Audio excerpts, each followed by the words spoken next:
Hello everyone. आज हम discuss करेंगे डीबीएमएस के बारे में, डेटाबेस मैनेजमेंट सिस्टम के बारे में। इसकी पूरी प्लेलिस्ट हमारे चैनल पे आ जाएगी। तो आज से हम ये स्टार्ट करते हैं।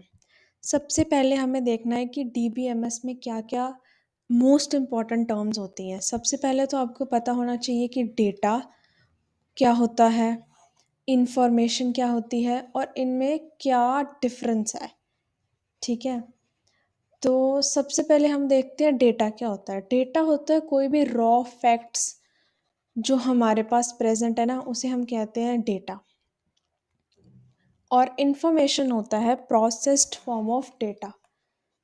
जो ये रॉ फैक्ट्स है ना, इन्हीं का प्रोसेस्ड फॉर्म उसे हम कहते हैं इंफॉर्मेशन।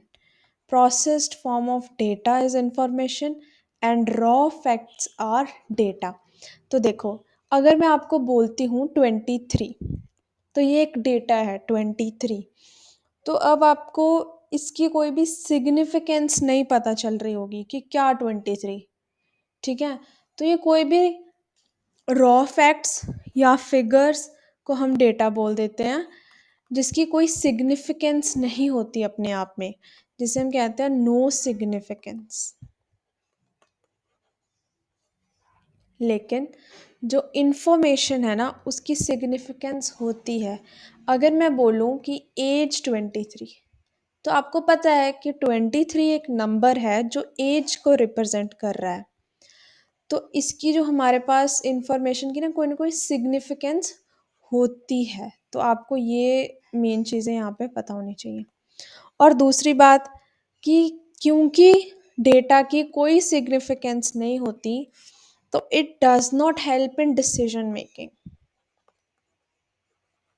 डिसीजन मेकिंग में कैसे हेल्प करेगा जब उसकी कोई सिग्निफिकेंस ही नहीं है। And on the opposite hand, जो इंफॉर्मेशन है ना, वो हमें हेल्प करता है डिसीजन मेकिंग में। It helps in decision making. Why so? क्योंकि उसकी कोई ना कोई सिग्निफिकेंस है। अगर आपके पास इंफॉर्मेशन है तो आप उस इंफॉर्मेशन को यूज़ कर सकते हो किसी भी काम के लिए, जो भी हमें उससे आउटपुट चाहिए उसके लिए। उसके बाद जो मोस्ट इम्पॉर्टेंट टर्म आती है वो है डेटाबेस। अब डेटाबेस क्या है? डेटाबेस होता है collection of inter related data. अब इंटर रिलेटेड को हम क्या बोलते हैं? इंटर रिलेटेड का क्या मतलब है? इंटर रिलेटेड होता है जो चीज़ एक दूसरे के साथ कोई ना कोई संबंध रखती हो, रिलेशन रखती हो। जैसे मैंने बोला कि मेरी सेल्स का डेटा है, कलेक्शन ऑफ सेल्स का डेटा। एक टर्म मैंने ले ली सेल्स, तो अगर मैं लिखती हूँ 12 या 22, 50, 30, तो दैट मीन्स ये मेरी सेल्स हो रही हैं। ठीक है, तो ये इसका कलेक्शन मैंने बोल दिया डेटाबेस है। या कोई भी डेटा हमारे पास जो है, जो सिंपल फैक्ट्स हैं, फिगर्स हैं, जब वो इंटर रिलेटेड डेटा कलेक्ट होगा उसे हम डेटाबेस बोलेंगे। अब खुद ही सोचो, जब इंटर रिलेटेड डेटा हमारे पास है तो हम उसको किसी न किसी चीज़ के लिए यूज़ कर सकते हैं, क्योंकि उसका कोई ना कोई मतलब है।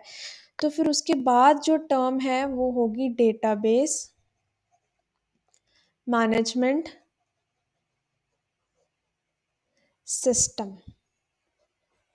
ठीक है, डीबीएमएस जिसे हम कहते हैं, कि क्या है ये?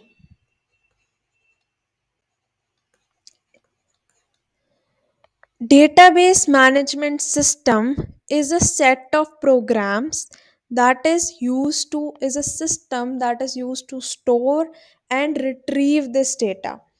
It provides the interface. ये एक interface provide करता है, interface for various operations like storing, updating,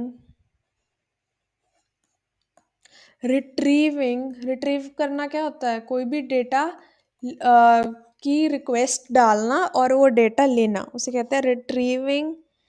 या क्रिएटिंग, हम क्रिएट भी तो कर सकते हैं ना डेटाबेस मैनेजमेंट सिस्टम में। A lot more of applications, ये मेन है। It Database management system kind of provides an interface for various operations like performing this, like storing, updating, retrieving, and creating of data, and much more. It also provides protection and security to the data. ये हम बहुत in detail study करेंगे आगे, but आप इतना देख समझ लो कि जैसे लेट से स्कूल का डेटा है, तो कुछ चीज़ें प्रिंसिपल एक्सेस कर सकता है, कुछ चीज़ें टीचर एक्सेस कर सकते हैं, कुछ चीज़ें आप एक्सेस कर सकते हो। क्या क्या उस पर परमिशंस है, जैसे आप खुद अपना रिजल्ट चेंज नहीं कर सकते, टीचर्स कर सकते हैं आपका रिजल्ट चेंज। तो दैट इज इट कि कौन सा एक्सेस किसे देना है और डेटा कैसे सिक्योर रखना है, लॉगिन पासवर्ड ये सब डेटाबेस के अंदर आता है। ये सब डेटाबेस मैनेजमेंट सिस्टम को करना है। ठीक है, अब हम एक बारी देख लेते हैं इसके टास्क्स जो ये परफॉर्म करता है। Main tasks, tasks performed by DBMS, इसको भी टॉपिक को एक बारी देख लेते हैं। तो फर्स्ट टास्क जो हम कहते हैं ना, उसे हम बोलते हैं डेटा डेफिनेशन। डेटा डेफिनेशन क्या है? सबसे पहले अगर आपको कोई डेटाबेस चाहिए तो आपको क्रिएट भी तो करना पड़ेगा ना।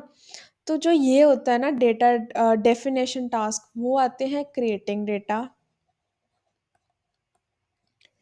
मॉडिफिकेशन ऑफ डेटा या डिलीशन ऑफ डेटा, अपडेट करना उसे, मॉडिफाई करना या डेटाबेस को डिलीट करना, ये वाले टास्क सारे डेटा डेफिनेशन के अंदर आते हैं।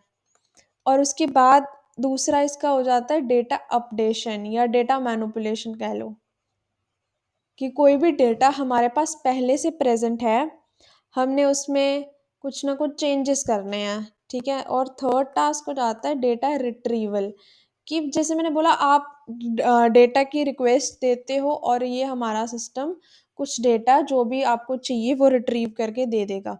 तो वो डेटा रिट्रीवल हो गया, to retrieve the data from the database.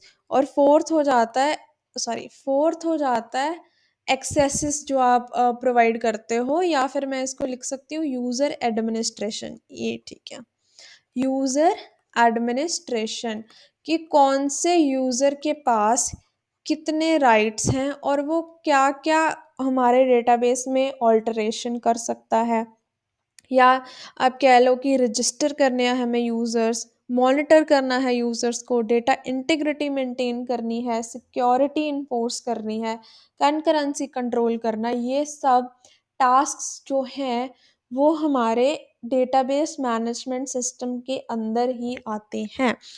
तो आई होप आपको इतना बेसिक्स क्लियर हो गया, इसके जितनी भी टर्म है इन डिटेल हम स्टडी करेंगे ज़रूर। तो ये प्लेलिस्ट कंटिन्यू होगी, so keep watching, like share and subscribe. Thank you.